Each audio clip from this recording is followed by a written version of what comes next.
പുതിയ പടത്തിന്റെ അപ്ഡേറ്റ് പേടിച്ചിട്ടാണ്.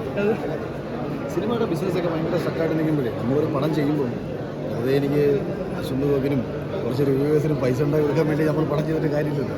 അതിൽ കാണുന്നൊരു പടം ചെയ്യണ്ടേ. അപ്പോൾ അതിന് വേണ്ടിയിട്ടുള്ള ചിന്തകളിലാണ്. നന്നായി വന്നാൽ ചെയ്യും, ഇല്ലെന്നുണ്ടെങ്കിൽ ചെയ്യാതിരിക്കുന്ന ഏറ്റവും നല്ലതെന്ന് വിചാരിക്കും. എന്നാലും ആലോചനകളൊക്കെയാണ്. ഇനിയിപ്പം അടുത്ത മാസം മുതൽ സിനിമയുടെ കാര്യങ്ങളൊക്കെ സീരിയസ് ആയിട്ടാണ്. എൻ്റെ ഒരു കുടുംബനാഥൻ എന്ന നിലയിൽ വീട് വണ്ടികളും എല്ലാം സ്വന്തമായി. ഈ ആഴ്ചയാണ് ഫ്ലാറ്റിൻ്റെ ഫൈനൽ എടുത്തത്. കഴിഞ്ഞാൽ സിനിമയുടെ പരിപാടി എടുക്കാൻ ഇറങ്ങണം എന്നുള്ളതാണ്. പക്ഷേ ഭയങ്കര കൺഫ്യൂഷൻ വരുന്നത് പല ബിസിനസ്സുകളും സ്റ്റക്കായിട്ട് ഇങ്ങനെ നിൽക്കും. പല പടങ്ങളും കച്ചവടം നടക്കാതെ മാറുന്നു. നമ്മൾ ഈ ഒരു സാധനം ചെയ്ത് കഴിയുമ്പോൾ എന്തിന് ചെയ്യണമെന്നൊരു ചോദ്യമുണ്ട്. ഞാൻ ആരോട് തമാശയ്ക്ക് ചോദിച്ചു, ഇനി നീ എൻ്റെ സിനിമയും കൂടെ കണ്ടിട്ടേ മരിക്കത്തുള്ളൂ. കഴിഞ്ഞ വർഷം 250 സിനിമ ഇറങ്ങി. ഇതൊന്നും കണ്ടിട്ടില്ല. ഒരാളോട് ചോദിച്ചപ്പോൾ ഞാൻ പറഞ്ഞിട്ടുണ്ട്. അപ്പം നമ്മളൊരു സിനിമ ഇത് ചെയ്യണമെങ്കിൽ അത് ഒന്നുകിൽ അത് പൂർണ്ണ ഏതെങ്കിലും ഇതിൽ എന്നെ തൃപ്തിപ്പെടുത്തുന്നതായിരിക്കും, അല്ലെങ്കിൽ പ്രേക്ഷകനെ തൃപ്തിപ്പെടുത്തുന്നതാവും. ഇത് രണ്ടും കൂടെ ഉള്ള അല്ലെങ്കിൽ നോർമൽ സ്ട്രക്ചറാണ്. ഇപ്പോഴോ ഞാനായിട്ട് പൊട്ടിച്ചാൽ പോരാടാ അവിടെ.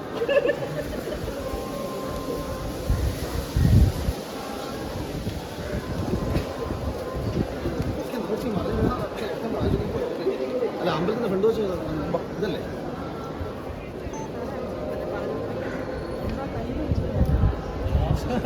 അവലേക്ക് അറിയത്തില്ല. വേണമെങ്കിൽ ഉള്ളതിൻ്റെ ചീത്ത വിളിക്കാം.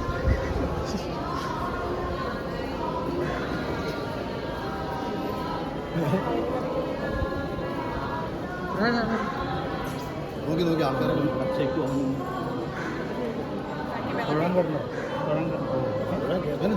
ഞാൻ ഒറ്റയ്ക്ക് എടുത്തുള്ളൂ.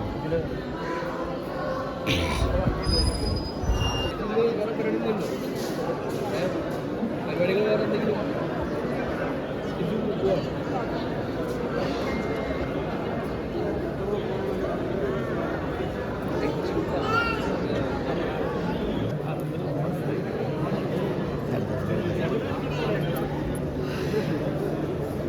മുതലാളി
ഇറങ്ങി